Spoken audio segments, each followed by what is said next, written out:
Hello, students. A very good morning to all of you. I hope you all are in good health and taking great care of yourself.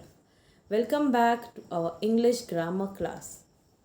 As you know, students, that we are doing chapter number 13 from your revised Collins English grammar and composition, right? And we are already done with the explanation of what is simple present tense, what is present continuous tense, right? We have already learned the formation of both the tenses, and we have also learned how to make a positive sentence, negative sentence, and interrogative sentences, right? So I hope that you remember all the things which we have studied in the previous class. So today, students, we would be starting with exercise C, right? We are done with exercise A and exercise B. Now over here, students, what you can do is exercise B जो है वो आपको अपनी notebook में लिखनी है. कौन सी वाली नोटबुक में लिखोगे? You have to write it in your English 1 notebook, right? English 1 की नोटबुक में आपको ये एक्सरसाइज लिखनी है. How are you going to write it? Well, you just have to put the name of the chapter, that is chapter number 13, simple present and present continuous tense, and then you can write exercise B. Write questions to which following sentences may be suitable answers, and then you just have to write the answers. ठीक है, आपको सिर्फ और सिर्फ answers ही लिखने हैं. ठीक है, no need to copy the question for exercise B. Now let's see the next one. Exercise C. Change the following sentences into simple present tense.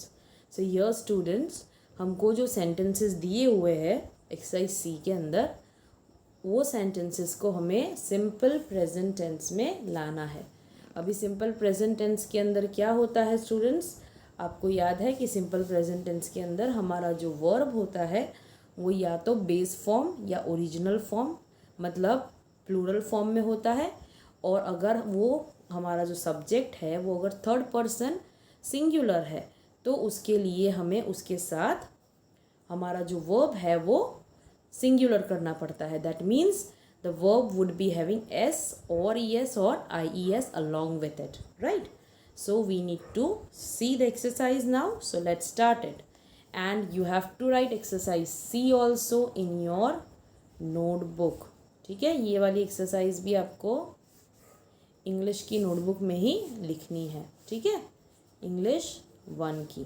अगर आपने ग्रामर की अलग से नोटबुक बनाई है तो आप लिख सकते हो, लेकिन मैंने आपको इंग्लिश की ग्रामर की नोटबुक बनाने के लिए नहीं बोला है. So you have to write this exercise also in your English 1 notebook, जो आपकी लिटरेचर की नोटबुक है उसी में. ठीक है, इसमें भी आपको सिर्फ आंसर्स ही लिखने हैं, क्वेश्चंस कॉपी करने की ज़रूरत नहीं है. डायरेक्टली एक्सरसाइज बी कंप्लीट करके exercise C, change the following sentences into simple present tense, and you can start writing the answers for the exercise. Okay, so now let us discuss the answers.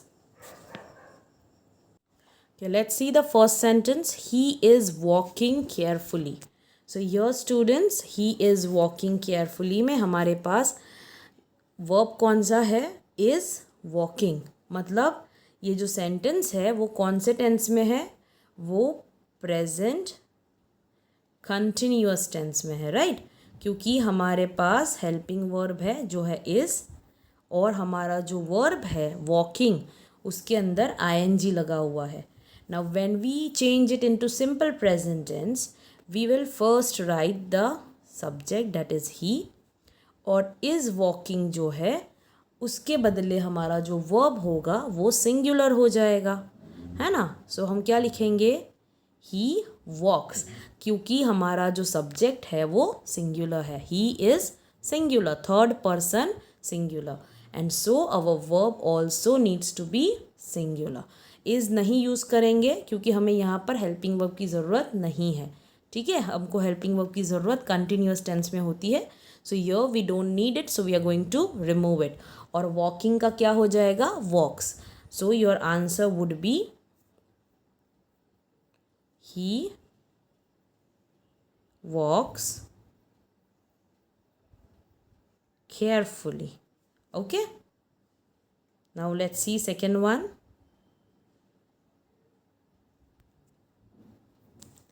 She is standing in the corner.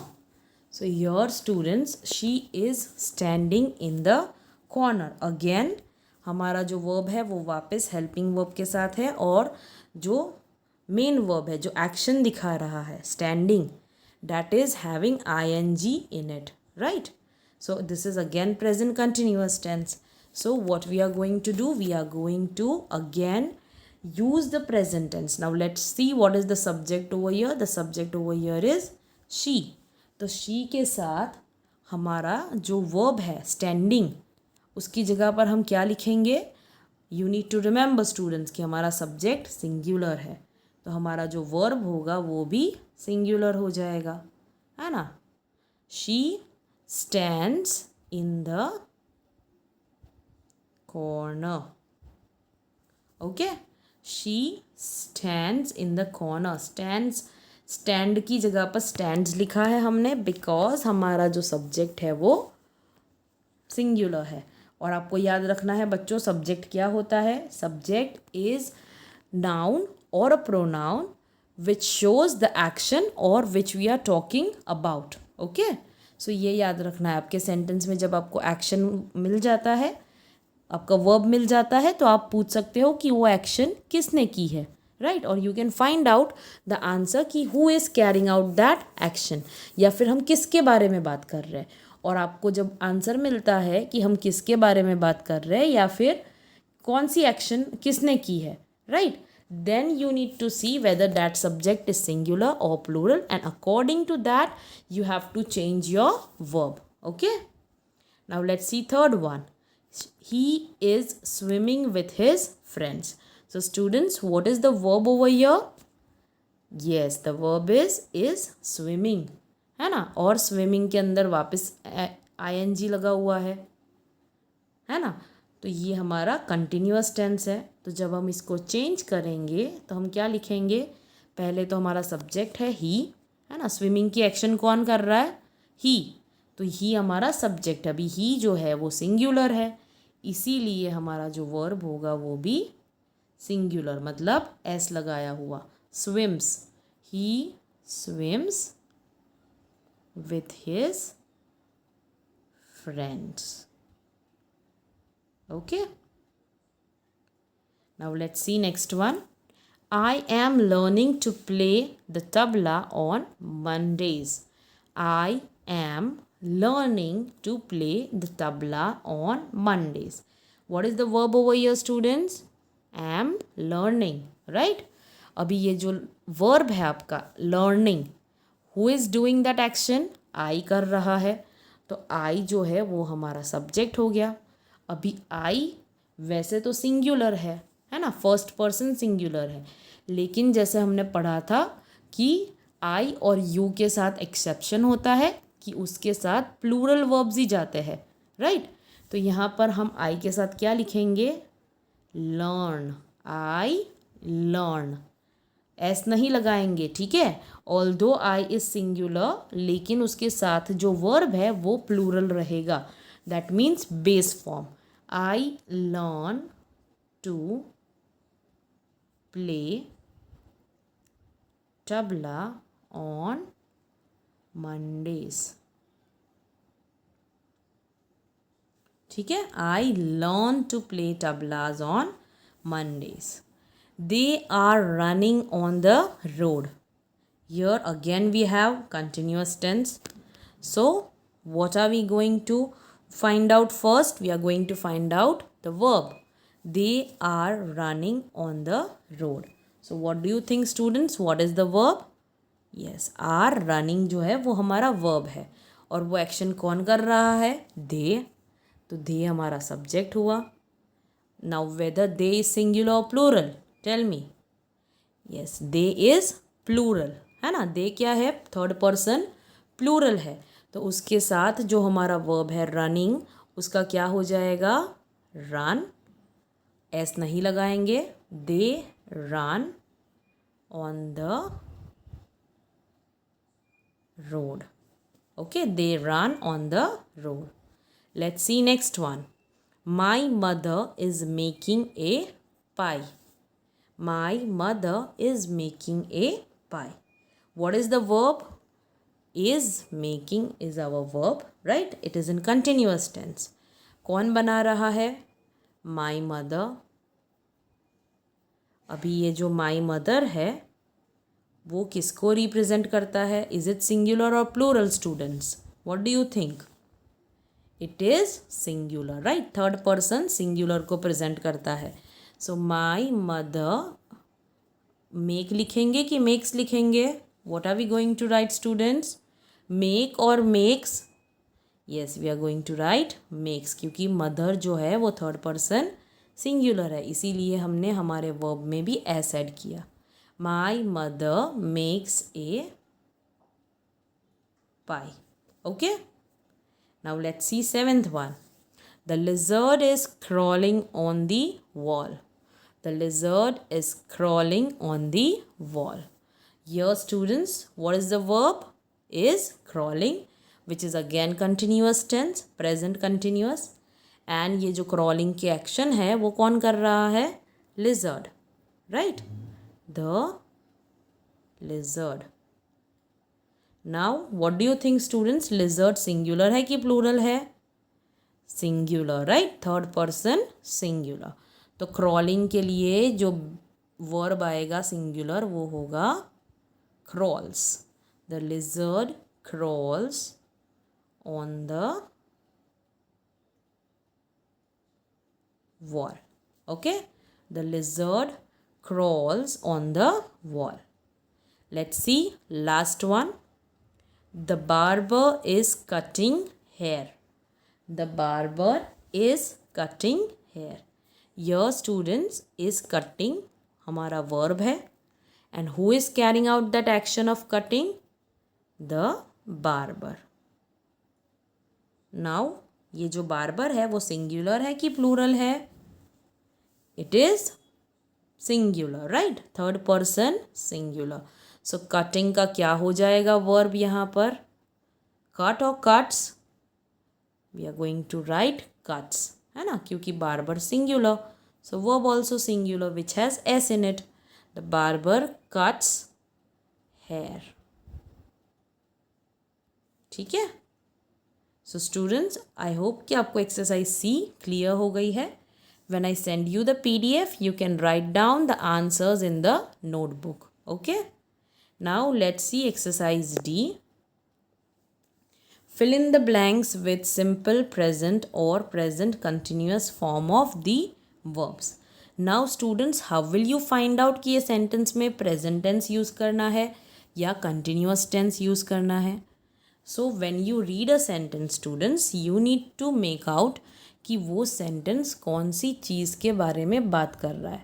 Whether it is talking about the action जो अभी भी continue हो रही है या चल रही है, या फिर वो उस एक्शन के बारे में बात कर रहा है जो हम नॉर्मली करते हैं रेगुलर बेसिस पर, या फिर जो सच है, जो यूनिवर्सली एक्सेप्टेड ट्रूथ है, then it would be simple present tense. Okay, now let's see the exercise. Praveer dashed to buy eggs from the market now. Praveer dashed to buy eggs from the market now. Now here students, now क्या present करता है? अभी, है ना? तो प्रवीर क्या करने वाला है? He is going to buy the eggs from the market now. है ना? Now मतलब वो अभी वो एक्शन करने वाला है या फिर अभी एक्शन हो रही है. ठीक है? So when we are talking about the action which is happening while we are speaking about it, then we have to use continuous tense. Now जैसे कि हमने सीखा है format, right? Present continuous tense का फॉर्मेट क्या होता है verb का? इज़, एम और आर, और उसके साथ जो हमारा वर्ब होता है उसमें हमें लगाना होता है ing. ठीक है? And this is am are depends on your subject. He she it के साथ इज आता है, आई के साथ एम और यू वी दे के साथ आर. ठीक है. Now Praveer is third person singular, so the answer would be Praveer is going. So here the answer would be Praveer is going to buy eggs from market now. Let's see second one. It dashed so heavily that the street is filling up with water. It dashed so heavily that the street is filling up with water. Okay, so in second sentence, students, if you see this part, sorry. Oh God. Okay, if you see this part, students, the street is filling up with water, right? That action is also happening when it is raining heavily. So here also, students, we are going to use continuous tense. ठीक है, क्योंकि ये जो action है street is filling up with water और ये जो action है it is raining so heavily, वो दोनों साथ में हो रही है. इसीलिए ये जो पहला वाला पोर्शन है वो भी हमें प्रेजेंट कंटिन्यूस टेंस में लिखना है. So what would be the answer? It है यहाँ पे जो है हमारा थर्ड पर्सन सिंगुलर, राइट. सो उसके साथ आएगा इज़ और रेन का हो जाएगा raining. It is raining so heavily that street is filling up with water. Okay, let's see next one. That is third. The child dash breakfast and dash with her doll every day. The child dash breakfast and dash with her doll every day. Now students, if you notice the word every day over here, what does it indicate? कि ये दोनों actions जो है वो regularly होती है ना, daily basis पर हो रही है. So when we are talking about the actions which are happening on regular basis, then what you should do, you are going to use simple present tense. और हमने आगे की एक्सरसाइज में ही सीखा कि हम कैसे बनाते हैं. यहाँ पे चाइल्ड जो है वो है थर्ड पर्सन सिंगुलर, राइट. तो उसके साथ क्या लिखेंगे हम? द चाइल्ड ईट्स, है ना, सिंगुलर है ना, तो वर्ब भी singular. And dash with her doll every day, again child singular है तो प्ले का हो जाएगा प्लेस. ठीक है, the child eats breakfast and plays with her doll every day. Let's see fourth one. The cock dash in the morning. crow. The cock dash in the morning. So here students, what you can understand? Yes, we can understand कि जो cock होता है it crows, that means it makes noise, you can say, right? It's a kind of noise at the time of sunrise and that happens in the morning. That means ये activity morning में होती है. It is not going on right now, but morning में होती है. So again we are going to use present tense. और जैसे कि आपका जो सब्जेक्ट है कॉक, that is singular, तो हमारा जो verb होगा वो भी singular होगा, इसीलिए मैंने s ऐड किया है. The cock crows in the morning. Okay, the cock crows in the morning. Let's see fifth one. The teacher dash a new activity in the class today. The teacher dash a new activity in the class today. Now this is something which is happening today. Daily basis पर नहीं होता है, right? So ये अभी हो रहा है. तो हम कौन सा वाला टेंस यूज़ करेंगे यहाँ पर? We are going to use present continuous tense. So if you see the sentence, the subject is teacher, which is third person singular. So we are going to use is along with it. And do का क्या हो जाएगा? ing form, doing. So your answer would be the teacher is doing a new activity in the class today. Please dash your fingernails. They are too long. So what is the advice given over here? fingernails को cut करने की advice मिल रही है ना. ऐसा नहीं बोला है कि अभी फिंगरनेल्स कट करो. So this is again a present tense. And if you remember students कि हमारा जो इम्परेटिव सेंटेंस होता है जिसमें कमांड्स और रिक्वेस्ट आते हैं उसमें सब्जेक्ट नहीं लिखा हुआ होता है, क्योंकि सब्जेक्ट हमेशा यू ही होता है, राइट.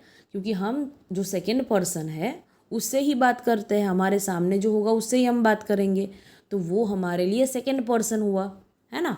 तो यहाँ पर भी यू नहीं लिखा है, लेकिन यू के साथ हमारा जो वर्ब जाएगा वो प्लूरल होगा, तो हम कट ही रहने देंगे. ठीक है, we are not going to write cuts, because you के साथ हम हमेशा प्लूरल वर्ब यूज़ करते हैं. Please cut your finger nails. Let's see seventh one. Sheetal dashed to bake a cake from her mother this afternoon. Sheetal dashed to bake a cake from her mother this afternoon. What does it mean, students? Well, we can understand कि ये जो sentence है उसमें कहा जा रहा है कि she will be baking a cake, right? In this afternoon. That means that activity is going in the afternoon, or it might be going on in the afternoon. So what we are going to write? Sheetal is learning, right? Sheetal is learning to bake a cake from her mother this afternoon. is क्यों use किया हमने? क्योंकि शीतल जो है वो third person singular है. ठीक है. Okay, now let's see the last one. I dash sleep on my brother's bed today. I dash sleep on my brother's bed today.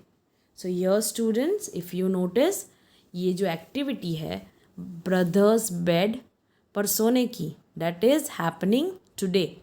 So we are going to again use present continuous tense. Now I के साथ हमारा helping verb क्या use होगा? am, right? I subject है तो उसके साथ use होगा am, and verb में ing. I am sleeping on my brother's bed today. ठीक है? So students, you need to remember that simple present tense tells us something that happens all the time. That means it talks about the action which happens on the regular basis. या फिर जो actions regularly होती है, habits होती है, routine होता है हमारा, है ना, वो सारी चीज़ों के लिए हम simple present tense यूज़ करते हैं. और जो facts और truth होता है उसके लिए भी हम present tense यूज़ करते हैं. And the present continuous tense tells us about an action which is going on at the time of speaking. So what does the present continuous tense indicate? It indicates that the action जिसके बारे में sentence में बात हो रही है, right? That it is talking about that action, right, which is going on at the time of speaking. That means हम जब उसके बारे में बात कर रहे हैं, at that time that action is going on. Okay? And we use is, am or are plus ing to form present continuous tense. ये हमने सीखा है कि हम कैसे फॉर्म करते हैं present continuous tense, right? is, am और are plus verb के अंदर ing. ठीक है? और is, am, are आपको ध्यान रखना है कैसे लगाना है, right? इज़ हम यूज़ करते हैं थर्ड पर्सन सिंगुलर के साथ, एम यूज़ करते हैं आई के साथ, और आर यूज़ करते हैं यू, वी एंड दे के साथ. ठीक है. सो आई होप स्टूडेंट्स कि आपको ये चैप्टर अच्छे से समझ में आ गया है, right. Everything is clear to you. अभी ये जो लेट अस राइट है, right, complete a girl's description of her school library by filling the blanks with the correct form of verbs. So students, आप ये एक्सरसाइज अपने आप करोगे in the text book only. This is your homework. ठीक है. Do this by yourself. We would be checking the answers afterwards. Okay. आपको ध्यान रखना है कि सेंटेंस रीड करने के बाद आपको पता होना चाहिए कि इसमें आप कंटिन्यूअस टेंस यूज़ करोगे या सिंपल प्रेजेंट टेंस यूज़ करोगे. ठीक है. So try to do it by yourself. Okay. And then you can check the answers when I send you the PDF. Thank you.